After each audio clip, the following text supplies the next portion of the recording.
What's up, y'all? B-Boy Malachi.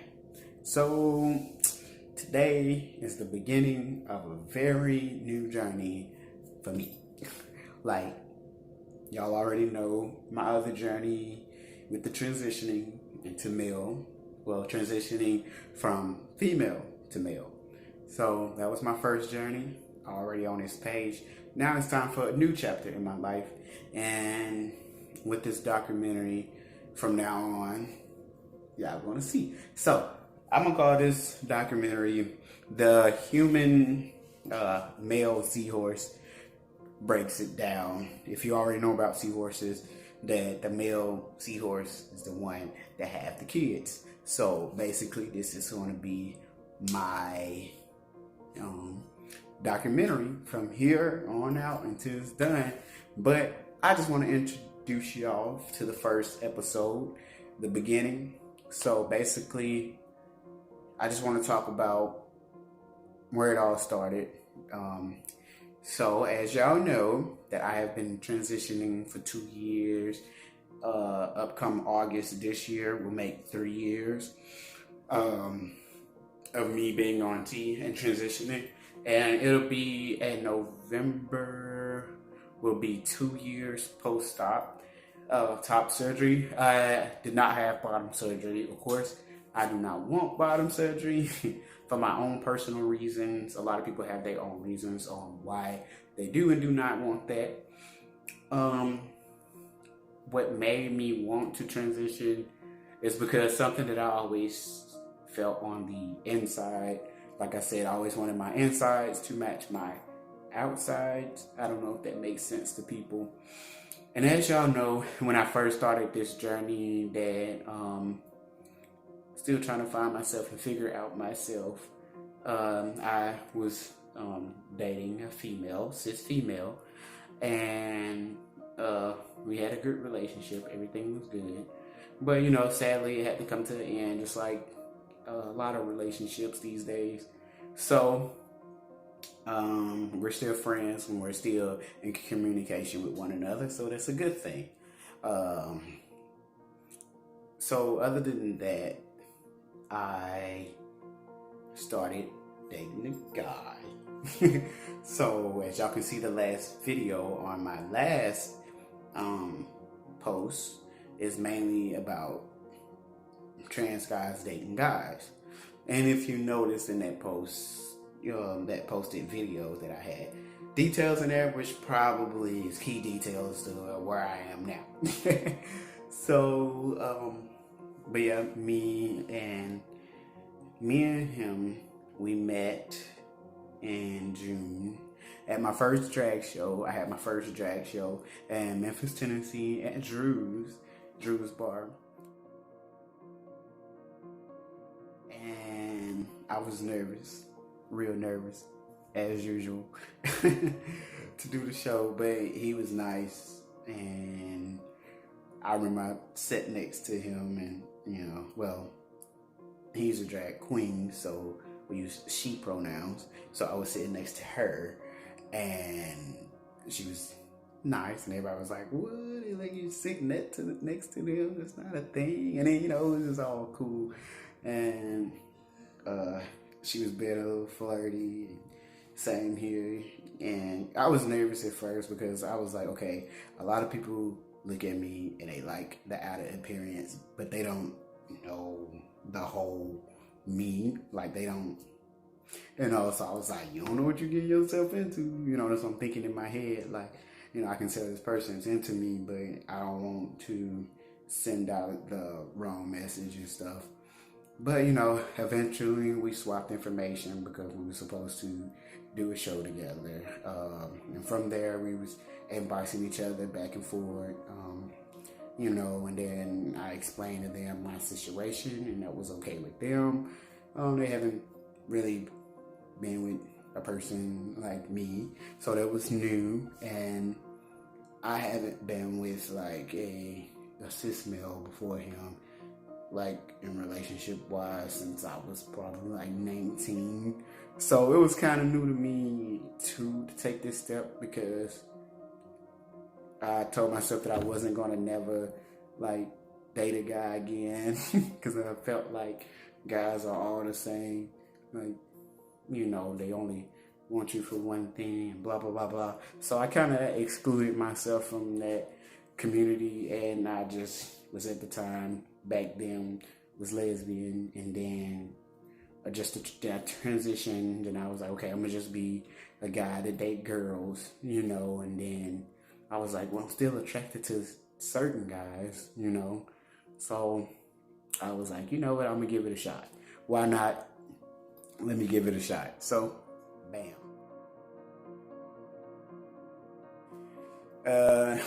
We was talking on and off, and at the time I was still dating her, so it's kind of, but in the middle of that, me and her agreed not to be together, and he moved down here by then, and say like literally 2 doors down. And from there, we just been kicking it, you know. It's been a nice relationship. We had our little bumpy roads, ups and downs, and everything. Just like any other ordinary relationship, you're going to have your ups and downs and stuff. So that's the backstory on us. So from June to now, of course, we had the gaps of us not being together, then not together, then together. That whole situation. Because it's new to us. So right now, we're currently not together, but working on it. We don't want to label it. We don't want to like put a label on it. So in this situation, we just try to do what's best for the child. We both want to be together though, but we have to figure out ourselves, which is good to work on ourselves and figure out ourselves in this situation and stuff. So that brings me currently up to date now. So now y'all up to date on the relationships in the past and all that. So now another thing. Back around October, they had cut my teeth. Not my teeth, actually. They had cut my insurance. And with that being cut, I wasn't able to afford my testosterone. So I was able to have 2 cycles. Excuse me. I was able to have 2 cycles within that time period. So I guess that was like the window thing for that to happen. I know when we first started talking, when we was together, and you know, the puppy face, we did wanted a child then, but you know, things don't ever go as planned, and so we really didn't know how that worked, and not really, you know. So basically, this wasn't part of the plan because we were still trying to work on ourselves and stuff. So now we at this situation. And so yeah, they cut the tea. I wasn't able to do it. I came on my you know what a couple of times, and that's how this happened. I didn't know because the only thing that I realized that I was like having these cramps, like I still am every once in a while, and I just started back my shots this month, January, and I had 2 shots, and I didn't know. So I was like, I'm supposed to have at least 1 more cycle this month because I just started back on my shots. So I know it's supposed to be at least 1 more. And then I looked at my little calendar and it was like 4 days, 5 days. I was like, okay, so I'm missing like a whole cycle here. Trigger warning, sorry. And I know I was supposed to have 1. So that didn't happen like I expected that to happen. So I asked him, could he go to the store because I just had the feeling that something went right with my body. And I was like having these acid refluxes.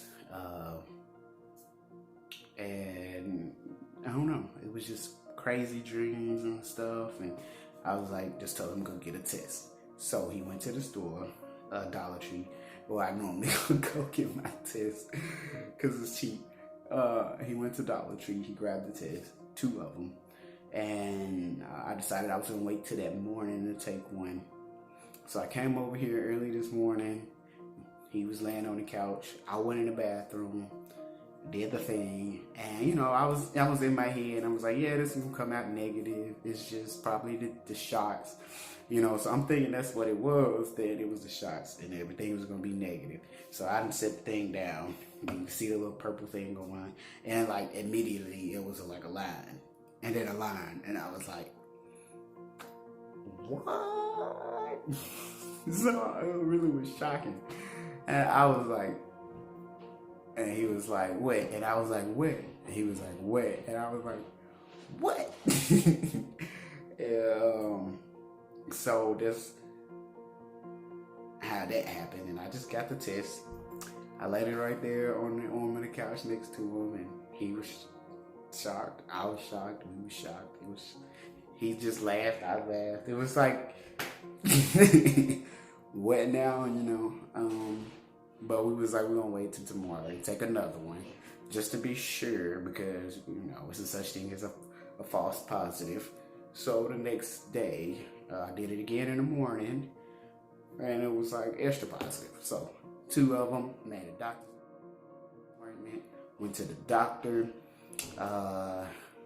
She also she also drew blood, so she did it through the blood, and that's when she told me it's gonna be I'm like 5 or 6 weeks along. I was like, whoa, what now? So now we at the point to where we're trying to figure out the insurance situation, because I have mail on my insurance. So you're going to the hospital and for a pregnancy, and you're a male, and your insurance here, they like flag, no, you know. So that's what we're trying to figure out right now as far as that. My gender doctor, Dr. Rachel in Little Rock, she's going to be the one to handle everything and deliver the baby and stuff. I'm still processing it, so saying the words like pregnancy and baby is just so I'm still processing that myself. My family is excited. Of course, there's some issues that, you know, we still have to work out, because, you know, some of them do want me to detransition, but I think I'm more comfortable like this. I'll just be a seahorse. That's why I call myself a seahorse. And I think my child is going to be very excited, and I'm going to tell my child every day how special they is, you know, to be brought up in a special family. You know, it's not every day your dad can be the dad and mom. You know, so that's new, you know.